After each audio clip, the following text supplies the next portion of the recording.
निक छोरी निक निक निक छोरी निक निक छौरा खोजै छै 16 के जवानी में छोरी निक निक छौरा खोजै छै 16 के जवानी में ई जवानी के गर्मी देखा क सब छौरा के मन सनका क आग लगबै छै ई ठंडा पानी में छोरी निक निक निक छोरी निक निक निक छोरी निक निक छौरा खोजै छै 16 के जवानी में छोरी निक निक छौरा खोजै छै 16 के जवानी में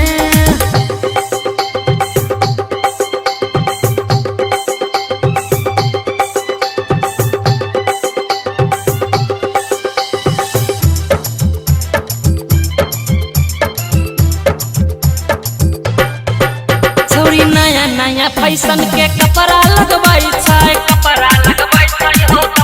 लगबै छै काख पर बैग ध के मार्केट घुमै छै हो मार्केट घुमै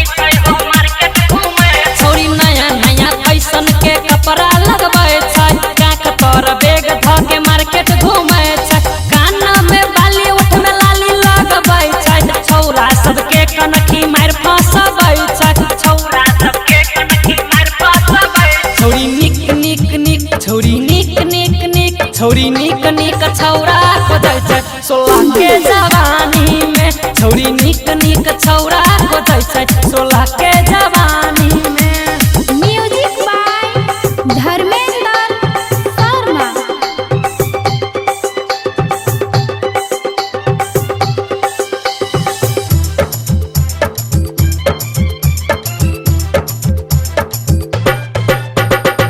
घर के बेटी छौरी मातल चलै छै हो मातल चलै छै 14 जिला के छौरी चासल लगै छै